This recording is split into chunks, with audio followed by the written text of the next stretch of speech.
저는 30대의 남성이고 아내와 둘이 삽니다. 당신, 이렇게까지 고생하면서 나랑 살고 싶어요? 얼음 위에 댄잎자리 보아 얼어 죽을 망정. 님과 함께면 이 밤이 더디 새는 게 좋다는 시조 구절 몰라? 내가 지금 농담하는 걸로 보여요? 지금이라도 당신 집으로 돌아가서 부모님 뜻 거스르지 않으면 이런 빚도 안 드는 반지하 방에서 고생할 이유가 없잖아요. 당신이랑 헤어지느니 차라리 노숙자가 되더라도 절대 당신 손 안 놓을 거야. 나 때문에 안 그래도 힘든 당신이 배로 고생하는 것 같아서 마음이 안 좋아요, 솔직히. 사업 망해서 돈 없어서 하는 모든 고생들이 힘든 건 사실이지만 당신 얼굴 한번 보고 당신 한번 품에 안으면 다 녹는 거 몰라? 내가 그렇게 좋아요, 당신은? 그걸 말이라고 해. 여태 살면서 사는 게 행복하다는 생각 한 번도 해본 적 없었어. 당신 만나기 전까진. 당신 그 마음 절대 안 변하게 우리가 잘 풀려야 할 텐데 걱정이에요. 여보, 우리는 점점 더 나아질 거야. 그걸 어떻게 확신해요? 동트기 전에 새벽이 가장 어둡다잖아. 우리는 지금 바닥을 찍었으니까 올라갈 일밖에 안 남았어. 사실요, 제가 얼마 전에 운영하던 사업이 망하는 바람에 개인 회생 절차를 밟고 있는 중입니다. 거기다 아내와의 결혼을 부모님이 극심하게 반대를 하는 바람에 저와 아내는 제대로 된 결혼식도 못 올리고 잠깐 저희 본가에서 생활하다가 집에서 도망쳐서 지하 단칸방에 살림을 차린 상황이죠. 20살 어린애도 아니고 집에서 도망을 쳤다고? 사랑 때문에? 그럼 어쩌냐. 나 살던 집에서 동거하다가 집이 경매로 넘어가는 바람에 부모님 댁에 효정이 데리고 들어갔는데 하루가 멀다 하고 부모님이 헤어지라고 잔소리를 하시는데. 아이, 그래서 부모님께 말씀도 안 드리고 도망을 나왔어? 상황이 어쩔 수 없었어. 우리 부모님 성격 알지 않니? 한 보수에 한 고집불통 하시는 거. 솔직히 부모님 입장에서 효정 씨가 반길 만한 며느리가 아닐 수는 있다.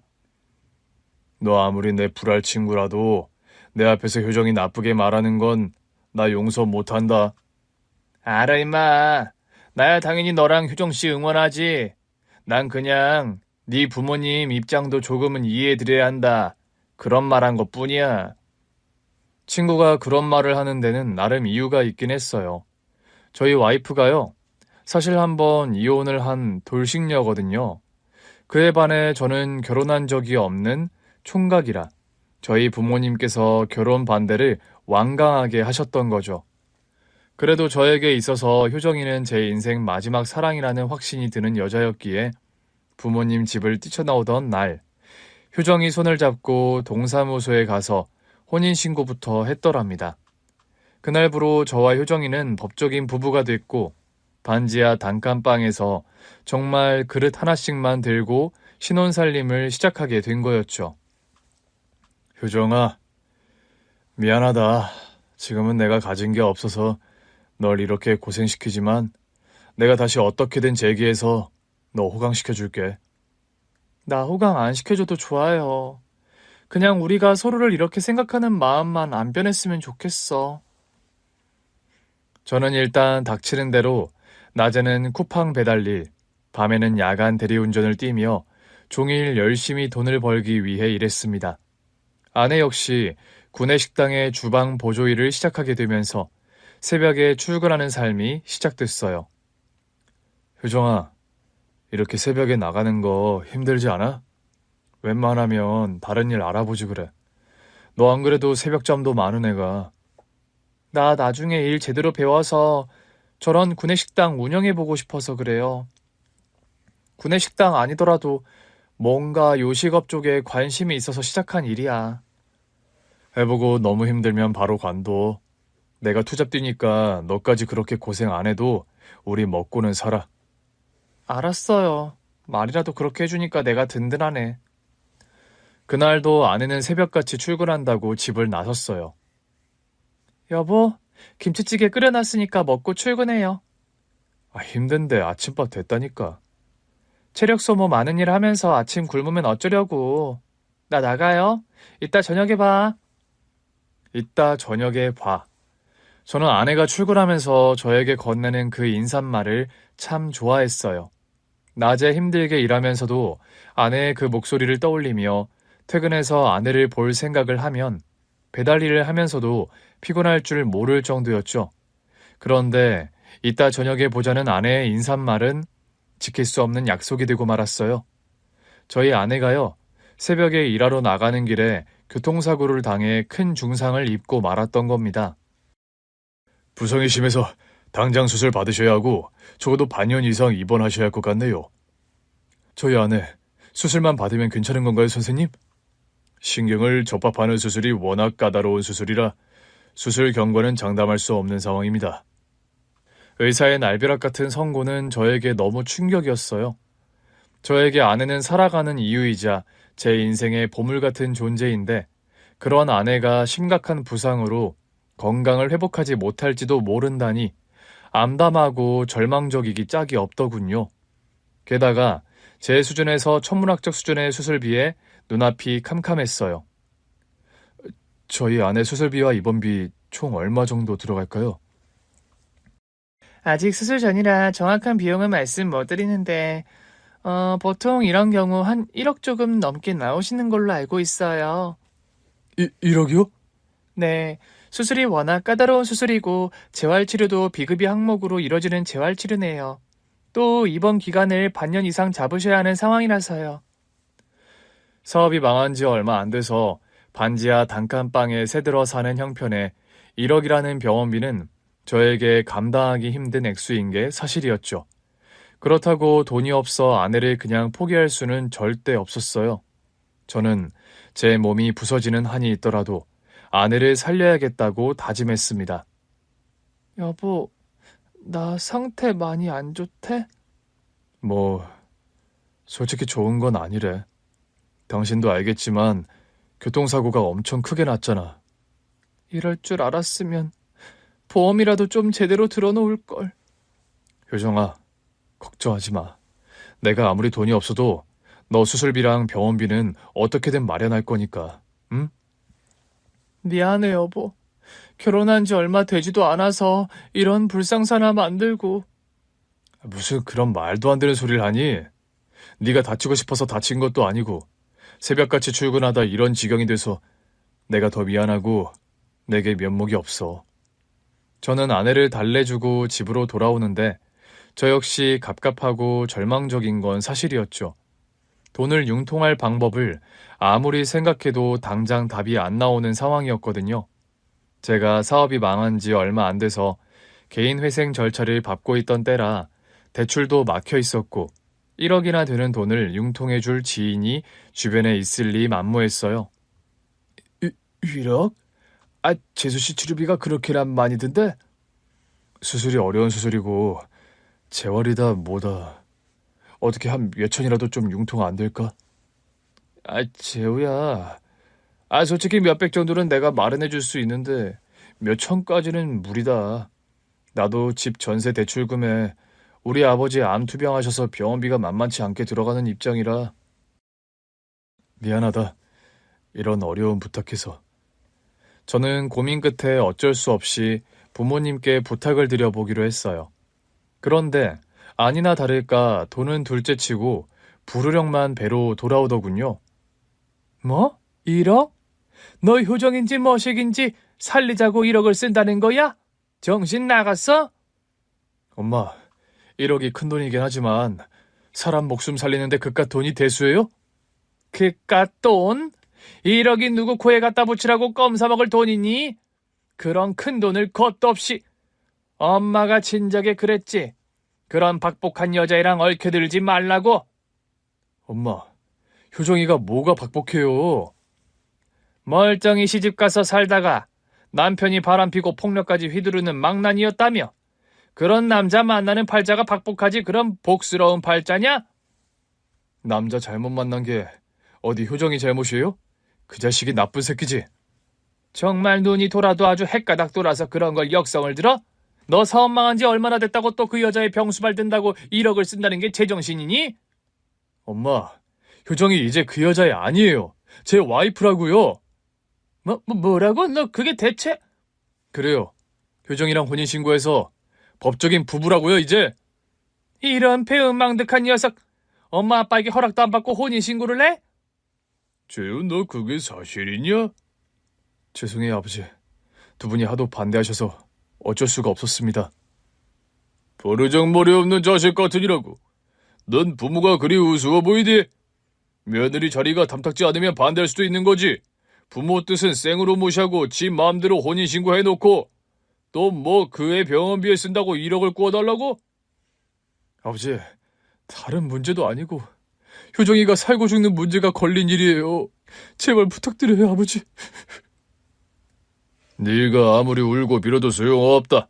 그 아이가 큰 사고를 당한 건 딱한 일이다만 우리 형편에 그런 큰돈이 어디 있어? 있다고 해도 나는 못 주겠다. 멀쩡한 처녀들 신부감으로 널렸는데 네가 뭐가 모자라서 총각이 이웃녀하고 결혼을 해? 어이구 못난 자식. 꼴도 보기 싫으니까 썩 나가. 그 아이 살리든 말든 그건 네가 알아서 할 일이야. 저는 속만 뒤집어져서 본가를 나와야 했어요. 예상한 반응이긴 했지만 그래도 너무하신다 싶더군요. 아무리 마음에 안 드는 며느리여도 이제 법적인 제 와이프인데 그렇게까지 매몰차게 나오시는 부모님이 야속했습니다. 집으로 혼자 터벅터벅 걸어오는 길, 저도 모르게 눈물이 나더라고요. 그날 밤 저는 깊게 잠들지 못하고 뒤척이다 속상한 마음에 겨우 소주 한 병을 마시고 겨우 잠들었어요. 다음날 병원에 입원한 아내를 보려고 집을 나서는데 집 앞에 웬 삐까뻔쩍한 벤츠 한 대가 서 있더라고요. 우리 같은 허름한 다세대 빌라에 누가 이런 비싼 차를 끌고 왔나 싶어 저도 모르게 그 차를 흘끔거리게 되더군요. 그런데 벤츠 문이 열리더니 거기서 한 8살쯤 되어 보이는 남자아이가 내리더랍니다. 그런데요, 그 남자아이 얼굴을 보는 순간 저는 소스라치게 놀라고 말았어요. 왜냐고요? 벤츠에서 내린 남자아이 얼굴이 저희 아내 얼굴과 판에 찍은 듯 붕어빵처럼 똑같이 생긴 겁니다. 혹시 네가 설마? 여기 우리 엄마 있어요? 아내와 똑같이 생긴 남자아이가 그런 질문을 던진 순간 바로 저희 집에는 역대급 반전이 일어나기 시작했습니다. 너희 엄마가 여기 살아? 혹시 네 엄마 성함 여쭤봐도 될까? 저는 떨리는 음성으로 아이에게 물었습니다. 저희 엄마 이름은 반효자 정자 되시는 분이에요. 반효정. 아이가 말하는 이름은 저희 아내 이름과 일치했어요. 네가 정말 말로만 듣던 효정의 아들이야? 아저씨 저희 엄마를 아세요? 저희 아내가요. 사실 이혼한 전 남편과의 사이에서 아들이 한 명 있었습니다. 저는 아내와 만남을 시작할 때부터 그 사실을 물론 알고 있었고요. 아내는 만남 초기부터 저에게 그런 사실을 오픈했고 자신의 그런 상황 때문에 저를 만나는 걸 오랫동안 주저했던 사람이었죠. 효정의 아들이면 네가 태림이라는 아이지? 어떻게 제 이름을 아세요? 너희 엄마에게 네 얘기를 자주 듣거든. 반갑다, 태림아. 아저씨는 네 엄마와 재혼한 사람이야. 재혼이요? 그럼 아저씨가 저희 엄마 남편이에요? 그래. 너에게 우선 허락을 받고 했어야 했는데 미안하구나. 괜찮아요, 아저씨. 우리 아빠 때문에 엄마를 제가 못 만나서. 그래서 저한테 허락 못 받으신 거잖아요. 아니에요? 효정이 아들 태림이는 어린 나이에도 아주 똘똘하고 말을 잘하더라고요. 그 아이의 말이 다 맞아서 저는 순간 뭐라고 대답해야 좋을지 모르겠더군요.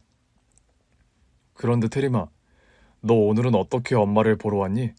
아저씨 알기로 네 아빠가 네가 엄마 만나는 걸 싫어하신다고 들었는데. 제가 그런 질문을 하고 있는데 벤츠 안에서 운전기사로 보이는 남자 한 명이 내리더군요.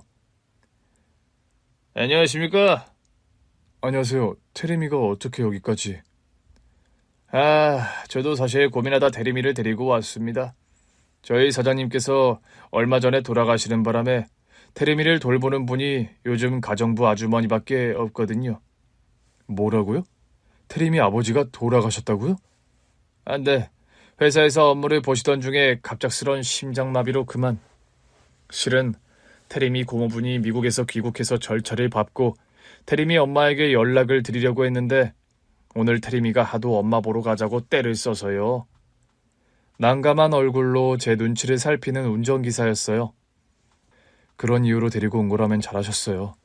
안 그래도 저희 집사람도 매일 테리미를 보고 싶어 하던 사람인데 그쪽에서 일방적으로 면접 교섭권을 무시해서 여태 보지 못했던 거니까요. 테리미 엄마는 지금 어디 계세요? 집에 계신가요? 그런데 그게 오랜만에 엄마를 보러 온 테리미에게 지금 아내가 병원에 있는 상황을 말하기가 꺼려지는 게 사실이었죠. 무엇보다 어린 테리미가 엄마가 아픈 걸 알면 놀랄까봐 바로 말을 하지 못하겠더라고요.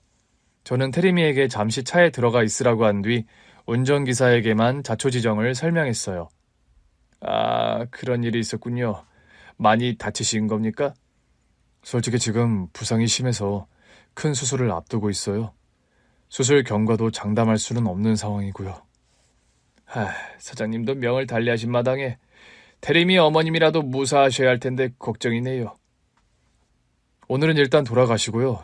제가 아내에게 상황 전달을 할 테니 다시 연락 부탁드려요. 그날은 어쩔 수 없이 테리미를 그냥 돌려보낼 수밖에 없었습니다. 오늘 우리 엄마 못 보는 거예요? 서운함에 눈물을 뚝뚝 떨구는 테리미였어요. 테리마, 엄마가 사실 지금 급한 볼일이 있어서 집에 안 계셔. 그래도 이렇게 테리미가 엄마를 찾아왔다는 걸 알면 너무 좋아하실 것 같구나. 우리 엄마 어디 갔는데요? 조금 멀리. 그런데 아저씨가 전화할게. 테리미가 엄마 보러 왔었다고. 다음번에는 꼭 아저씨랑 같이 엄마 만나기로 하자. 아저씨 약속하시는 거죠? 그럼 약속할게. 저는 그날 당장 병원으로 가서 그 사실을 아내에게 말했습니다. 뭐? 테림 아빠가 죽었다고요? 회사에서 일하다가 갑자기 심장마비가 왔대. 허망한 게 사람 목숨이라더니 이런 경우를 두고 그런 말 하나 보네요. 당신은 아예 모르고 있었어? 몰랐죠, 당연히. 그럼 우리 테리미는 어쩌고 있지? 저희 시부모님이 일찍 돌아가셔서 테리미 돌볼 사람이 지금 집에는 가정부밖에 없을 텐데. 미국 있다는 고모가 귀국한다나 보더라. 전 남편의 부고 소식을 들은 아내 얼굴은 복잡하고 쓸쓸해 보이더군요. 당신 정말 괜찮아? 나 벌받을 소린지는 몰라도 이제 테리미를 내가 데려올 수 있다고 생각하니까 마음이 놓여요. 그런데 걱정이 되는 것도 있어. 무슨 걱정? 당신 늘 테리미를 곁에서 못 보는 게 마음의 짐이었잖아. 나야 우리 테리미 데리고 오는 게 당연히 기쁜 일이지만 당신도 괜찮을까 싶어서요. 그런 말을 하며 제 눈치를 살피는 아내였어요. 여보, 다른 문제도 아니고 테리미를 두고 내가 설마 불편해하겠어? 나와 행복하면서도 때때로 당신 얼굴 어두워질 때 또 아들 생각나서 저러나 싶어서 내가 마음이 얼마나 안 좋았다고. 그런 게 표가 났어요? 당연하지. 내가 얼마나 당신 얼굴을 살피고 당신 기생 눈치 많이 보는데. 여보, 나 당신이 행복하지 않으면 나도 불행해. 당신이 행복하면 난 2배로 기쁘고 내가 아빠 노릇 해본 적이 없어서 잘한 거란 장담은 못해도 최선을 다할게. 테리미에게 좋은 아빠가 되도록 말이야. 고마워요, 여보. 그 전에 당신 건강부터 회복하자. 수술비는 어떻게든 내가 마련할 거니까, 응? 아내가요, 전 남편과 이혼하며 테리미, 그러니까 아들 양육권을 두고 아주 지긋지긋한 싸움을 벌인 전사가 있어요. 능력도 없으면서 테리미를 데리고 간다고? 지금 경제적인 거 붙들고 늘어지자는 거예요? 양육비는 당신이 주면 되잖아요. 늘상 과시하는 그 당신 체력, 돈 쌓아두고 뭐하게요? 듣자 하니 어이가 없네. 이혼하면 남남인데 당신이 그 돈 어디에 어떻게 쓸 줄 알고 양육비를 척척 내가 다달이 주나? 당신 여태 테리미 키우며 다달이 아이 밑으로 얼마 들어가는지 다 알잖아. 그런 거 아는 사람이 그런 되도 않는 소리를 해요? 결국 당신 혼자 테리미 키울 자신 없으니 양육비 운운하는 거 아니야? 결혼하고 여태 경단녀로 직장도 그만두고 살림만 하며 살아왔는데 그럼 어쩌라고요? 내가 뭐 평생 경제적으로 무능력할 것 같아요? 누가 들으면 뭐 당신이 대단한 커리어라도 있던 여잔 줄 알겠어? 까놓고 말해 나한테 시집이나 왔으니까 여태 사모님 소리 들으며 살았지. 당신 주제에 이런 집에 이런 차에 명품 백들 철철이 사가며 호강하며 산 거는 생각 안 해?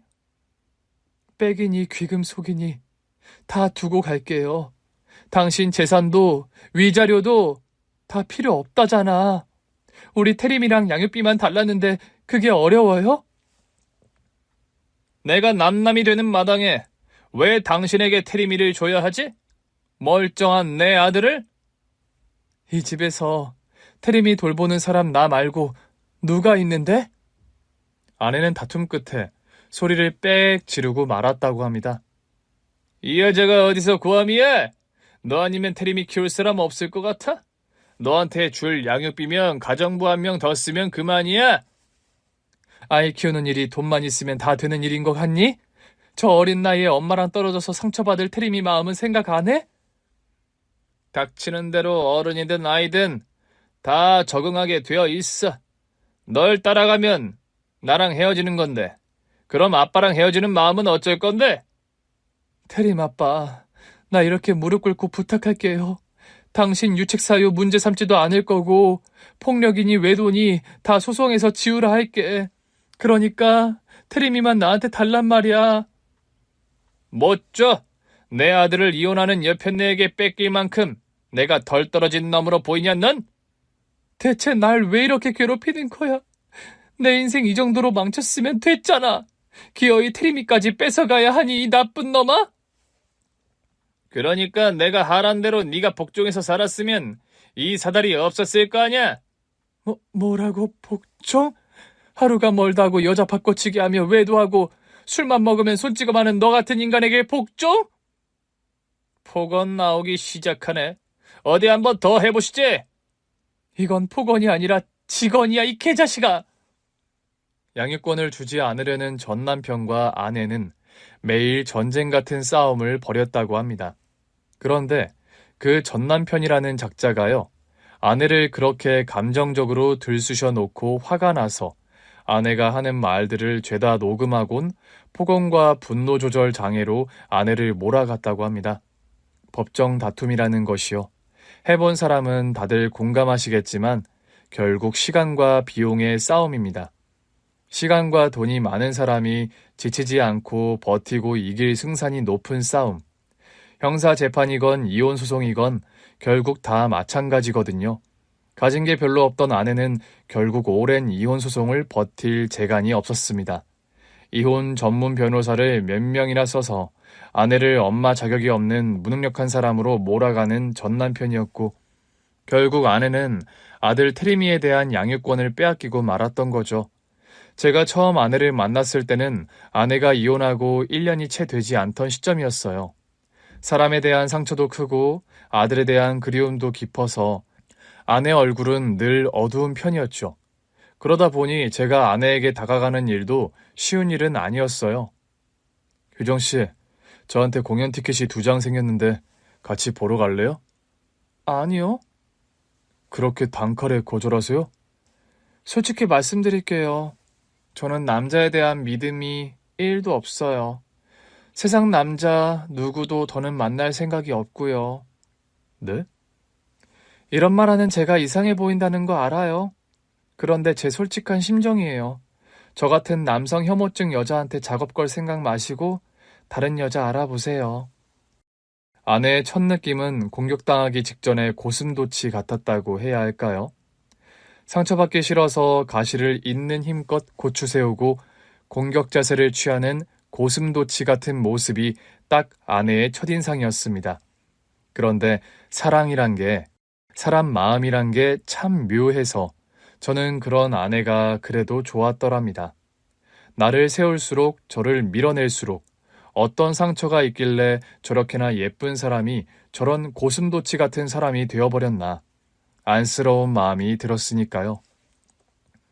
저는 100번 거절하면 100번 거절하는 대로 다음날 또 아내에게 식사를 하러 가자, 커피 마시러 가자, 싫으면 혹시 마음이 변할 수 있으니 일이 끝날 때까지 혼자 약속 장소에서 기다리겠다는 말로 계속 대시를 했더랍니다. 그날도 아내는 제가 같이 저녁 먹자는 약속을 거절한 날이었죠. 그래도 저는 혹시 퇴근하면서 저랑 저녁 먹고 싶어질 수도 있으니까 요 앞 삼거리 연탄불고기집 알죠? 거기서 기다리고 있을게요. 그 말만 남기고 혼자서 식당에 앉아 아내를 기다리던 참이었어요. 재우 씨는 자존심도 없어요? 식당 문을 거의 닫을 때쯤 약속 장소에 나타난 아내였어요. 그리고 그날부터 저와 아내의 데이트가 시작되었더랍니다. 저는 연애 초부터 아내의 이혼 사실과 또 전 남편과의 사이에서 아들이 있다는 것, 그 아들에 대한 양육권을 빼앗겨서 심정적으로 무척 힘들다는 사실을 다 알고 있었어요. 아내와의 관계가 진지해지고 나서는 아내에게 그런 약속을 했었고요. 효정아, 우리 결혼해서 내가 기반을 조금만 잡으면 당신 아들 태림이 말이야. 다시 소송해서 우리가 데리고 오는 방향을 알아보자. 정말이에요? 당신이 나를 만나서 많이 행복해졌다고 생각하는데 아직 부족한 1%의 그늘이 있어.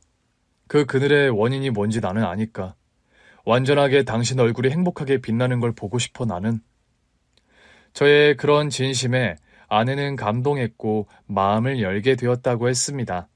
그렇게 아내와 관계가 진전이 되었고 부모님 반대를 무릅쓰고 결혼에 꼴이 난 저였죠. 아내가 그렇게 바라왔던 아들과의 상봉이 이뤄져서 저도 좋았는데 사실 경제적인 부분이 걱정되는 건 사실이었습니다.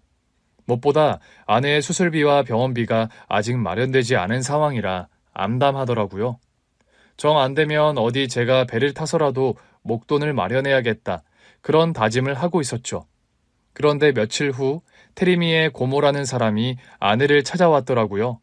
테리미 고모라는 사람은 한눈에 보기에도 거만하고 야멸찬 구석이 좀 비호감으로 느껴지는 인상이었죠. 우리 오빠 미영 달리한 소식은 들었다면서요? 네, 아무리 안 좋게 헤어졌어도 그 사람 부고 소식 정도는 전해주실 줄 알았는데요. 어쨌든 이렇게라도 전화로 온 거니 제 타박은 마세요. 언니가 그리 원하던 테림이 양육권이며 친권 다 가져가게 생겼는데 이긴 게임 아니에요? 그런 말을 하면서 웬 서류 봉투 하나를 아내에게 툭 던지는 테리미 고모였어요. 이 봉투가 대체 뭐죠? 순진한 척하는 거예요? 아님 진짜 모르나? 뭔가 비꼬는 듯한 말투로 아주 탐탁지 않다는 표정으로 아내를 쏘아보는 테리미 고모였어요. 제가 나서서 뭔가 한마디 하려는데 그런 저를 만류하는 아내였죠. 아내는 차분하게 그 봉투를 열어서 안의 내용물을 보더군요. 아내는 허리와 다리를 많이 다쳐서 자리에서 일어나지 못하는 상황이라 병실 침대에 반쯤 기대 앉아 그 테리미 고모라는 사람을 응대하고 있었어요. 듣자니 수술비니 병원비니 많이 들게 생겼다면서요. 아마 테리미 몫으로 떨어진 재산 관리하게 되면 그 정도 수술비는 껌값일걸요? 테림 아빠가 이 모든 것들을 다 테리미에게 상속했다고요? 그럼 꼴랑 자식 하나 있는 게 테림인데 누굴 주겠어요? 그리 딴 살림 부지런히 차리고 다니더니만 딴 자식은 보지 못했던지라 울 오빠 알토란 같은 재산은 다 테림이 몫이 됐네요. 우리 집 재산 허튼 데 쓰지 말고 나중에 테림이 커서 잘 전해주게 관리나 잘해요. 끝까지 미운 소리를 뱉어내더니 병실 문을 쾅 닫고 나가버리는 테리미 고모였습니다. 아니 뭐 저런 막대 먹은 여편네가 다 있어? 테리미 고모 성격이 원래 저래요. 좀 아나무인인 구석이 있죠. 저런 막말을 쏟아내는데 왜 당신은 듣고만 있는 건데? 지 오빠 명 달리하고 자기네 집 재산이 테리미한테 거진 상속된 데다 그걸 내가 관리하게 돼서 꼴이 나서 저러는 거니까요. 뭐라고? 테리미한테 재산 상속? 내 전남편이 인격은 바닥인데 가진 돈은 많은 사람이었다고 했잖아요. 그 사람 재산의 거진 9할이 테리미 몫이 되어네요. 보니까. 생명보험금 들어놓은 것만 해도 상당하고 테리미 성인 될 때까지 그 재산 관리 자격은 저한테 있고요. 여보, 그럼 일단 당신 병원비 해결하게 되는 거야? 그래서 아까 저 여자가 그런 소리를 한 거였어?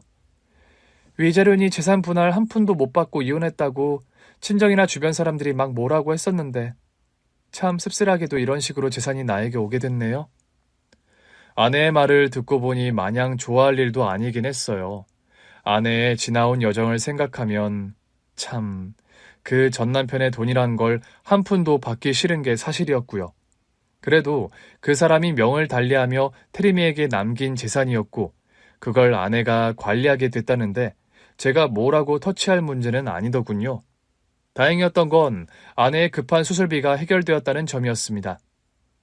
여보, 이번 재산 상속이 아무리 당신이 못 받은 위자료를 받는 의미도 있었다지만 내가 사업 재개하면 당신 병원비랑 수술비로 쓴 돈은 내가 다 갚아줄게. 여보, 말이라도 고마워요. 수술도 잘 끝났으니 악착같이 재활해서 빨리 건강해져야겠어요. 하루라도 빨리 당신이랑 테리미랑 한 집에서 같이 살고 싶어요.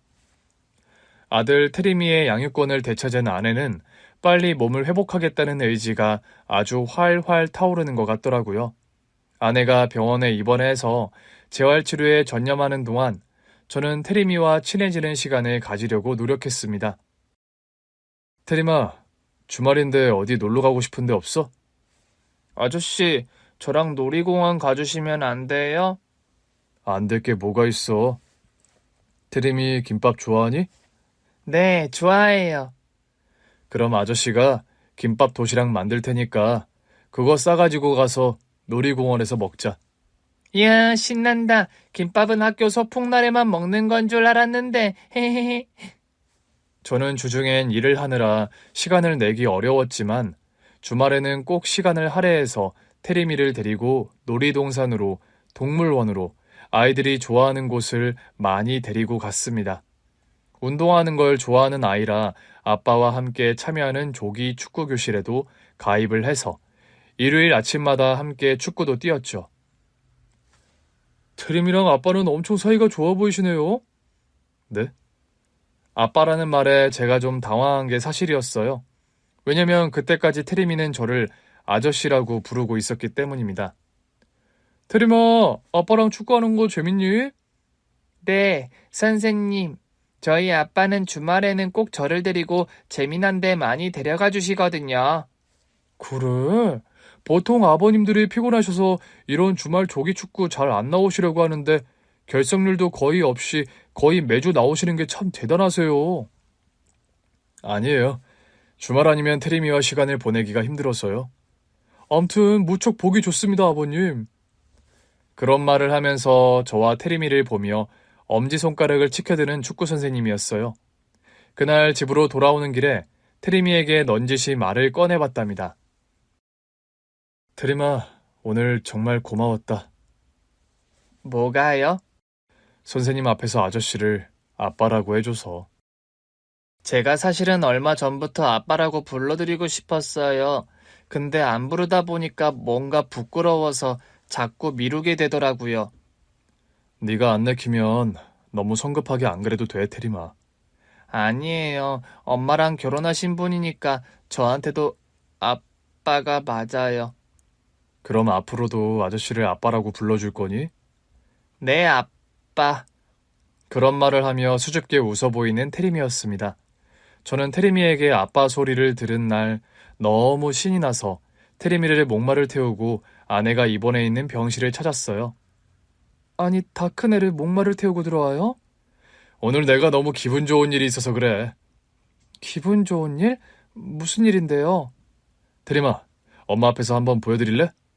아빠, 제가 아빠라고 불러드리는 게 그렇게 좋으세요?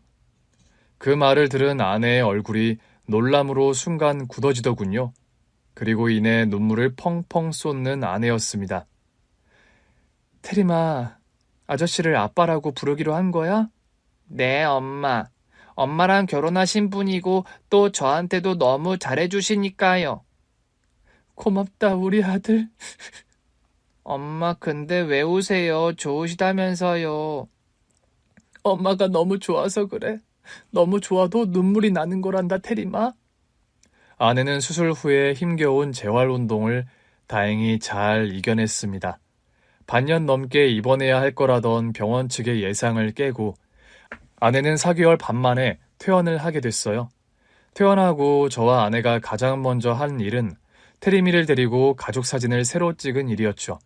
그리고 제대로 결혼식을 올리지 못했던 아내에게 미안해서 스몰 웨딩 비슷하게 아내는 예쁜 드레스를 입고 저와 테리미는 함께 턱시도를 맞춰 입고 사진을 찍었습니다. 리마인드 웨딩 하시나 봐요. 아내와 제가 혼인신고는 애진작 했기에 틀린 말도 아니어서 저와 아내는 웃으며 그렇다고 대답했더랍니다. 아내가 퇴원하고 나서 저와 아내는 작은 고깃집을 하나 오픈해서 시작하게 됐습니다. 테리미가 아직 미성년자라서 테리미 유산이 당신 권한에 있는 건 사실이지만 뭔가 테리미가 상속받은 유산으로 우리가 사업 시작한다는 게 좀 마음에 걸리네. 여보, 나 이혼할 때 정말 남편이 유책사유라 부당하게 이혼당하면서도 위자료 한 푼, 재산 분할 1원도 못 받았어요. 일단 그 몫이라 생각하면 전혀 지분 없는 건 아니에요. 그리고 우리가 돈 열심히 벌어서 우리가 사업 자금으로 쓴 돈은 메꿔주면 되죠. 나도 같은 생각이야, 여보. 제가 자영업을 하면서 거푸 실패했던 경험이 있는지라 이번에 새로 시작한 고깃집 일은 절대 실패하지 않기 위해 열과 성을 다했습니다. 쓰라린 실패의 경험에서 오는 노하우가 있었던 탓에 식당 자영업을 하는 사람들이 절대 해서는 안 되는 일이 뭔지 정확하게 알고 있었고 시행착오 없이 운영이 잘 되었어요. 이 집은 고기도 맛있고 밑반찬이 아주 맛깔나네요. 당일 도축한 신선한 돼지고기를 산지에서 직접 직송해서 봤거든요. 그럼 감칠맛 나는 밑반찬 비결은요? 그건 아마 조미료를 잘 안 쓰는 저희 아내 손맛이고요. 손맛이라 하니까 비법도 못 물어보겠네요. 사장님, 이런 식으로 영업비밀 엄수하시나 봐요. 들켜버렸네요. 대신 반찬 서비스로 다시 드릴게요. 아내의 음식 솜씨와 저의 그간 축적된 사업 노하우가 합쳐져서 저와 아내가 운영하는 고깃집은 장사가 아주 잘 됐습니다. 식당을 개업하고 3년 만에 저와 아내는 테리미의 상속 지분에서 당겨 쓴 자금을 1원도 모자람 없이 메꿔주게 되었죠. 여보, 오늘에서야 비로소 내가 마음의 짐을 던 느낌이야. 당신도 참, 그게 그렇게 마음에 걸렸어요? 당신이랑 내 입장도 다른 거니까. 당신이야 전 남편 재산이니 어느 정도 당신도 지분도 있는 거겠지만 난 아니니까 늘 좀 그게 마음에 걸리더라. 이제 깔끔하게 메꿔줘서 시원해요? 테리미에게도 당당하고 난 당신이나 테리미에게 든든한 가정으로 뭐든 해주는 입장이고 싶어. 이미 당신은 많은 걸 해주고 있어요. 테리미가 저를 잘 따르고 또 제가 테리미를 친아들처럼 예뻐하니까 아내가 그런 부분에 관해 저에게 고맙게 생각을 하더라고요. 저는 사실 테리미와 친해지기 전에 좀 걱정이 많은 게 사실이었습니다. 제가 아이를 키워본 경험도 없었고 아빠였던 적이 없어 나서 제가 마음먹은 대로 테리미에게 아빠 노릇을 잘 할 수 있을까? 솔직히 걱정이 많이 되더라고요. 그런데 생각했던 것 이상으로 테리미와 빨리 가까워졌고 이제는 정말 테리미가 내 아들 같다는 생각이 들곤 합니다. 얼마 전에는 아내와 저 사이에 또 더없이 기쁜 소식이 찾아왔어요. 한참 고깃집 오픈 준비를 하고 있는데 화장실에 갔던 아내가 들뜬 얼굴로 주방으로 들어오더라고요. 여보, 무슨 좋은 일이라도 있어? 여보, 나 임신한 것 같아요. 정말이야? 혹시나 해서 임신 테스트기를 해봤는데 2줄이 나오네요. 오늘 가게 문 닫자. 오프 시간 다 되어가는데요. 오늘같이 좋은 날은 장사 하루 쉬고 싶네. 우리 저번 달에서 한 번도 안 쉬고 가게 영업만 했잖아. 그래도 손님들한테 예고도 없이요? 집에 너무 경사가 나서 금일 휴업이라고 써붙이자. 그날 저와 아내는 식당에 지인들을 초대해서 조촐하게 파티를 열었습니다. 무엇보다 저는 아들 테리미의 반응이 살짝 걱정됐는데 누구보다 동생이 태어난다는 사실을 뛸 듯이 좋아하는 테리미였어요. 아빠 정말 저한테 동생이 생기는 거예요? 테리마, 동생 생기는 거 좋아? 그럼요. 이왕이면 저랑 같이 축구도 하고 게임도 할 수 있게 남동생이었으면 좋겠어요. 그럼 테리미의 바램 때문이었을까요? 아내는 무탈한 임신 기간을 거친 후 건강하고 귀여운 사내 아이를 순산했습니다. 저희 집에 둘째가 태어나고 저와 아내는 거의 절연하고 지내다시피 했던 저희 부모님을 다시 찾아뵙게 되었어요. 시간이 약이라는 말이 있던가요? 제가 아내와 가정을 꾸리고 사업도 잘 되어가고 또 둘째 아들까지 낳아서 잘 사는 모습을 보신 저희 부모님께서는 뒤늦게 아내를 며느리로 인정하고 반겨주셨습니다. 이 아기가 내 손자라고? 네, 엄마. 그리고 여기 테림이라고 우리 큰아들이에요. 네가 테림이야? 안녕하세요, 할머니. 오냐, 잘 왔다. 엄마 닮아서 얼굴이 아주 똘망똘망하게 생겼네. 사실 아내와 테리미를 데리고 인사를 오기 전 제가 먼저 부모님을 찾아뵙고 그런 말씀을 드렸었어요. 엄마, 아빠, 저 효정이와의 사이에 아들도 태어났고 고깃집도 아주 장사가 잘 되고 있어요.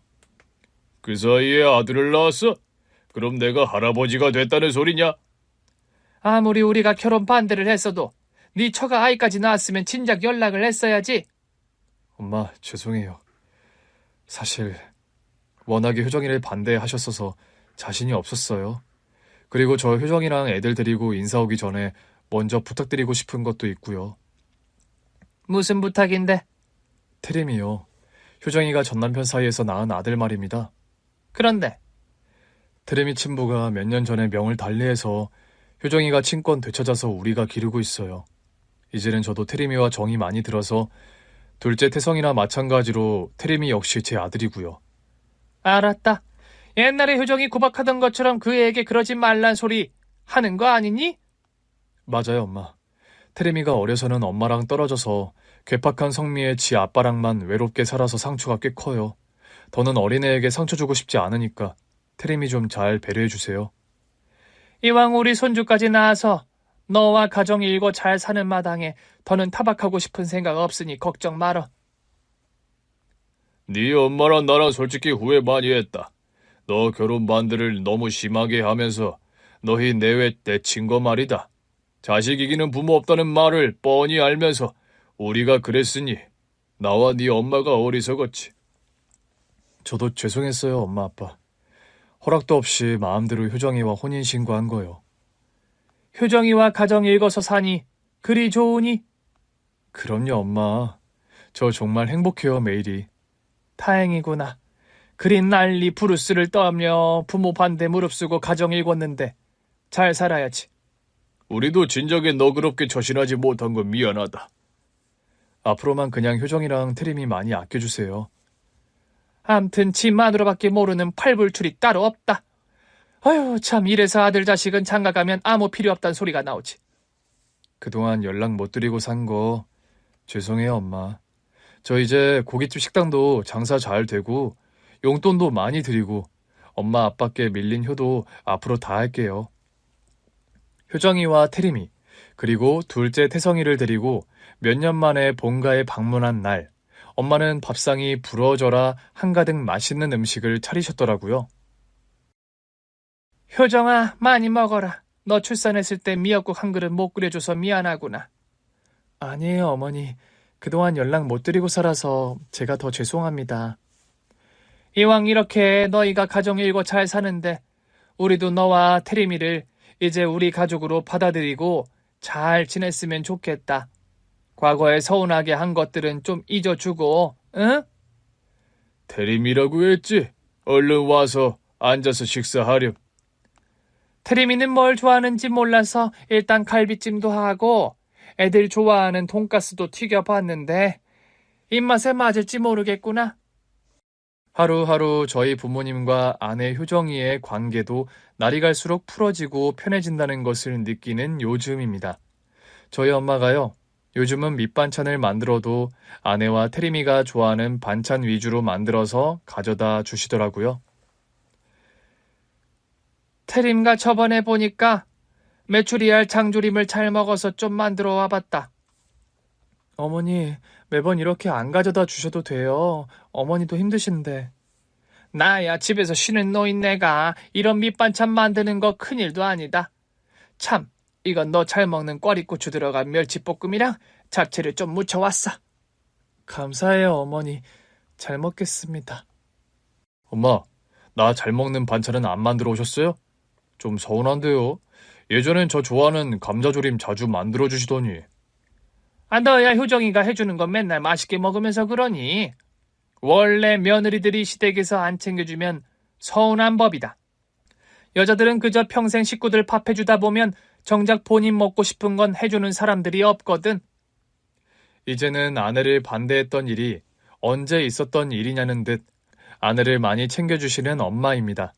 아내 역시 엄마를 모시고 쇼핑도 다니고 주말에는 가끔 사우나도 다니는 등 살가운 딸 노릇을 톡톡히 해주어서 고마울 따름이죠. 얼마 전 태림이의 학교 운동회 날 저희 엄마 아빠도 직접 태림이를 보러 오셨더라고요. 태림아, 달리기 개주 꼭 1등 해야 돼. 파이팅이다. 네, 할머니, 저 꼭 1등 메달 받아올게요. 저와 아내, 엄마와 아빠, 온 식구의 응원을 받으면서 태림이는 운동회 날 정말로 개주 1등을 해내고 말았네요. 온 식구가 마치 올림픽 금메달을 받았을 때처럼 다 같이 함성을 지르고 아주 난리가 났더랍니다. 어머니, 도시락 싸느라 힘드셨겠어요. 김밥만 만들어 오셔도 되는데 뭘 이렇게 많이 만들어 오셨어요. 전에 보니 네가 달걀 샌드위치를 잘 먹길래 그것도 좀 만들고 오늘 솜씨 발휘를 좀 해봤단다. 오늘 네 어머니가 큰손주 운동회 날이라고 아주 동새벽부터 일어나서 도시락 싼다고 종종거리더구나. 할머니 잘 먹겠습니다. 근데 김밥이요 진짜 맛있어요. 태림아, 아빠가 싼 거랑 할머니가 싼 거 중에 어떤 김밥이 더 맛있니? 당근 할머니가 만든 거야. 헤헤헤. 결혼 반대에 부딪혀서 아내와 함께 엄동설안의 집을 뛰쳐나와 반지하 단칸방에 신혼살림을 차렸던 게 엊그제 같은데 엄마 아빠를 모시고 온 식구가 이렇게 태림이 운동회 날 웃음꽃을 피울 수 있는 현실이 실감이 잘 안 나더라고요. 여보, 이제 태림이가 할머니 할아버지를 제법 따르는 것 같아. 그러게요.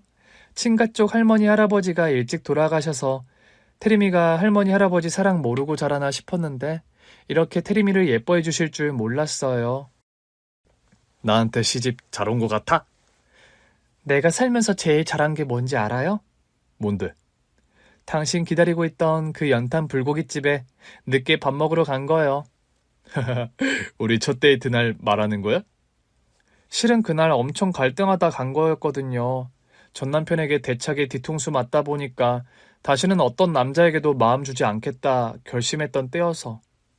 근데 당신 계속 철벽만 치다가 그날 진짜 어떻게 나오게 된 거야? 석 달 넘게 거절하는데도 계속 기다리고 있는 당신이란 남자가 궁금하더라고요. 이혼하고 태림이도 못 보는 상황이라 그땐 몰랐는데 내가 참 외롭던 때이기도 했고. 믿져야 본전으로 그 식당으로 오길 잘했지? 너무 잘한 것 같아요. 그래서 내가 말하잖아요. 내가 살면서 제일 잘한 일이 그날의 선택이라고. 그런 말을 하며 환하게 웃는 아내의 손을 꼭 잡아주었더랍니다. 아빠, 가족 합동 달리기 시간이에요. 엄마, 아빠 빨리 나오세요. 아내와 태림이와 함께 2인 삼각 달리기를 뛰러 나가는 길. 반짝거리는 햇살이 가득 고여있는 운동장의 풍경이 참 행복하고 눈부시다는 생각이 들더군요. 하나 할 때 왼발이고 둘 할 때 오른발이다. 둘 다 오케이? 오케이. 오케이요, 아빠. 함께 발을 묶고 달리는 2인 삼각 경기처럼 가족이란 그런 존재 같습니다. 같이 보폭을 맞춰서 인생이라는 운동장을 함께 달려나가는 그런 존재 말입니다. 더울 때나 추울 때나, 날이 좋을 때나 그렇지 않을 때나 함께 달려나가는 풍경은 언제나 아름답고 헤쳐나갈 만한 가치가 충분한 일인 것 같아요. 1등을 하면 우승의 기쁨을 나눌 수 있고 꼴찌여도 함께여서 추억이 되는 가족이란 서로에게 그런 소중한 존재가 아닌가 합니다. 긴 얘기 들어주셔서 정말 감사합니다. 오늘 준비한 사연은 여기까지입니다. 재밌게 들으셨다면 구독과 좋아요, 알림 설정까지 눌러주세요. 그럼 저는 다음 사연으로 찾아뵐게요. 오늘도 건강하고 행복하세요.